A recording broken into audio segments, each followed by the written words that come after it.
అని చెప్పడం అన్నది నలుగురు ఐదుగురు చెప్పడం. తర్వాత చాలా సీరియస్ ఇష్యూ సార్. ఒకవైపు కోల్కతాలో ట్రైనీ డాక్టర్ మీద అత్యాచారం జరిగిన ఘటన మొత్తం దేశం మొత్తం ఊపిస్తున్న పరిస్థితుల్లో అసలు అమ్మాయిల సెక్యూరిటీ మీద చాలా అనుమానాలు ఉన్నాయి పేరెంట్స్కి కానీ సమాజానికి కానీ.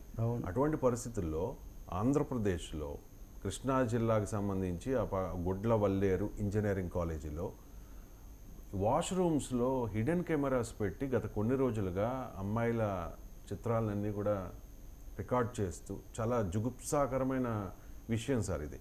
దీని మీద ఇమ్మీడియట్గా గవర్నమెంట్ అయితే స్పందించింది, కలెక్టర్కి అక్కడికి పంపించారు. చంద్రబాబు నాయుడు, లోకేష్ కూడా కొద్దిసేపటి క్రితం ట్వీట్ చేసిన పరిస్థితి. దీని మీద మీకు చాలా బాధ కలుగుతుందండి. అందరికీ ఆడపిల్లలు ఉన్నారు, కుటుంబాలు ఉన్నాయి. అమ్మాయిలు పాపం చదువుకొని ఇంజనీరింగ్ కోసం వెళ్తే అందులో కృష్ణా జిల్లా గుడ్లవేరు అంటే చాలామంది ప్రముఖులు చాలా చైతన్యానికి వీటన్నిటి కళలు అన్నిటికీ కూడా పెట్టినటువంటి పేరు. అటువంటి చోట ఇలాంటి ఘటనలు అందులో అమ్మాయిల హాస్టల్లో జరుగుతుందంటే మనం ఏం చెప్పాలి. మొన్న కూడా అంటే బోయో అని ఇది బోయో హోటల్, బోయో పరిధిలో ఉన్న హోటల్ హైదరాబాద్ది, శంషాబాద్లో. ఆ హోటల్లో రూమ్స్లో ఇవి పెట్టున్నాయి కెమెరాస్. ఏంటండి ఇది అంటే ప్రైవసీ, పర్సనల్ సెక్యూరిటీ అనేది పూర్తిగా హరించుకుపోతుంది. ఇక్కడేమో చదువుకోవడానికి వచ్చిన చిన్న అమ్మాయిలు వాళ్ళ జీవితమే ఇంకా ప్రారంభించలేదు, వాళ్ళ బొమ్మలు తీసి అసలు వినడానికి కూడా చాలా జుగుప్స కలిగించే, భయం కల్పించేటటువంటి ఘటన. దీని మీద హోంమంత్రి కూడా అనిత కూడా ఇందాక మాట్లాడినట్టున్నారు. చాలా తీవ్రమైన విషయం అండి. దురదృష్టం ఏమంటే ఇప్పటికీ మీడియాలో ఒక అమ్మాయి ద్వారానే అమ్మాయి పేరే పెడుతున్నారు. అమ్మాయి అబ్బాయి అనేది కాదు, ఎలాంటి శక్తులు దీని వెనక ఉన్నాయనేది ఇక్కడ ముఖ్యమైన అంశము. రెండవది యాజమాన్యాలు కూడా అవి ఎలా చూస్తున్నాయి, ఇవి ఎందుకు వాళ్ళు నిర్వహణలో అలాంటి జాగ్రత్తలు తీసుకోవటం లేదు. అసలు అమ్మాయిలకు భద్రత లేకుండా పోతున్నటువంటి ఈ పరిస్థితిని మనం ఎలా తీసుకోవాలి. ఇక్కడ ప్రశ్న ఏంటంటే ప్రైవేట్ హాస్టల్స్ విపరీతంగా అనుమతిస్తున్నాం మనం. Private hostels, working women's hostels, వీటన్నిటిలో అసలు భద్రత ఉందా లేదా, ఇవన్నీ ఎవరు తీసుకుంటున్నారు, ఎవరు వీటిని కొంటున్నారు, ఏం జరుగుతుంది. ఒక పెద్ద విషవలయం లాగా, ఒక వికృత విషవలయంలో ఒక అసభ్య ప్రపంచం, ఒక చీకటి ప్రపంచం అనేది సాగుతూ ఉందని పాలకులు, పోలీసులు ఎన్ని మాటలు చెప్పినా దాని మీద ఉండాల్సినంత నిఘా కానీ అది ఉండడం లేదు. ఇప్పుడున్న ఇది చాలడం లేదనేది అర్థమవుతుంది. అమ్మాయిలందరూ ఆందోళన చేస్తున్నారు. నేను ఇందాక వస్తూ చూస్తున్నాను, విద్యార్థి సంఘాల నాయకులు వాళ్ళు వెళ్ళారు.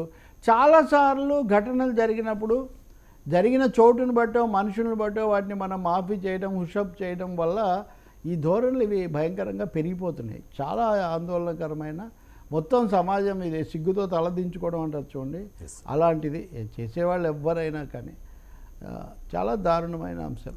ఇప్పుడైనా కానీ నా ఉద్దేశంలో అమ్మాయిల భద్రత అన్నది కేంద్రంలో నిర్భయ అయినా, మీరు ఇందాక చెప్పిన కోల్కతా ఘటనలో అభయ అయినా, అభయ తల్లిదండ్రులు ఈరోజు వాళ్ళకు పంపిన ఫోన్ కాల్ గురించి చెప్తున్నారు. వాళ్ళకు 3 సార్లు 3 రకాలుగా ఫోన్ కాల్ చేశారు, అక్కడ ఏం జరిగిందనే దాని మీద. ఎవరు ఆ ప్రిన్సిపాల్ను ఇప్పుడు చర్య తీసుకుంటున్నారు, అది గవర్నమెంట్ది. కాబట్టి ఈ ఘటనలన్నీ నిర్భయ అయిపోయింది, అభయ అయిపోయింది, దిశ అయిపోయింది, దానికి పెద్ద యాప్ అన్నారు. అందరూ వాళ్ళ హడావుడి చేశారు, కానీ అమ్మాయిలకు మటుకు భద్రత లేకుండా పోతూ ఉంది. అసలు అమ్మాయిలకు సంబంధించిన ఇలాంటి అంశాలు చర్చనీయమైపోయి అవి వీడియోలాగా మారిపోయి ఎంత వికృతంగా మారిపోతుంది. నిజంగా గట్టిగా నిలబడుతున్నందుకు వాళ్ళని అభినందించడంతో పాటు అందరూ వాళ్ళకు తోడుగా ఉండాలి. So security and safety and also dignity. Safety, security, ఏ బొమ్మ బయటకు వచ్చింది కదా, డిగ్నిటీ ఆఫ్ గర్ల్ అన్నది, ఉమెన్ అన్నది ఎలా ఘోరంగా దెబ్బతింటుంది అన్నది ఇక్కడ చాలా ఆందోళన కలిగిస్తుంది. ఐ థింక్ కలెక్టర్ నుంచి మంత్రుల వరకు దీని మీద ఒక పూర్తి వివరాలతో రావాలి.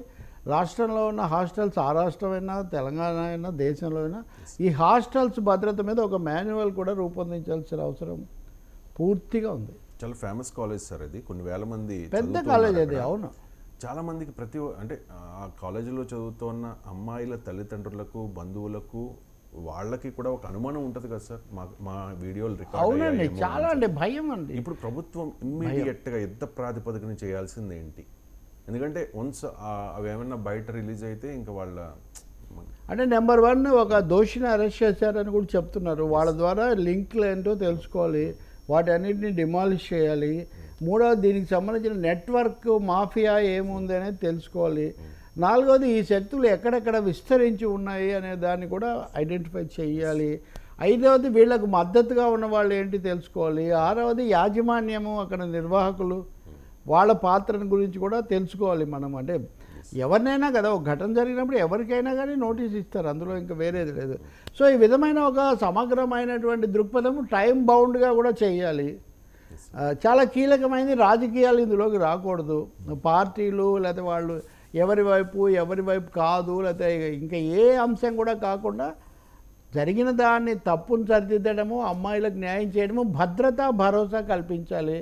అసలే ఈ దేశంలో ఇప్పటికీ కూడా మహిళల విద్య తగినంతగా అభివృద్ధి చెందని ఈ దేశంలో కాలేజీలకు వెళ్తే ఇలా జరుగుతుంది అనేటటువంటి వాతావరణం వస్తే కనుక చాలా అది మరింత నష్టం జరుగుతుంది. సో దీన్ని చాలా ఆల్రౌండ్ తీసుకోవాలి. మామూలు విషయం కానే కాదు, ఇది చాలా సీరియస్. ఎవరు దెబ్బతిన్నారు లేదా ఎవరయ్యారు అనేది కాదు. నిజంగా మీరు అన్న సందేహం కూడా ఉంది.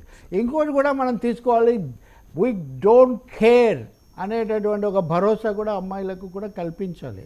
ఆ కల్ప్రిట్స్ను, ఆ దుండగులను పట్టుకోవటము, దాని గురించిన తప్పులు అది చేయటం ఒకటైతే, ఎవడో ఎక్కడో కెమెరా పెట్టి ఏదో చేస్తే దాంతో మాకేమీ ఇది అవ్వదు. దాని గురించి భయం కాదు, మాకు అసహ్యం కలుగుతుంది, మాకు ఆగ్రహం కలుగుతుంది తప్ప మేమేమీ తప్పు చేసి దీనికోసం వీళ్ళేదో సిగ్గుపడాల్సిన అంశం ఏం కాదు. ఇది సమాజం సిగ్గుపడాలి కానీ బాధితులు కాదు ఇక్కడ సిగ్గుపడాల్సింది. బాధితులకు మనం భరోసా కల్పించాలి.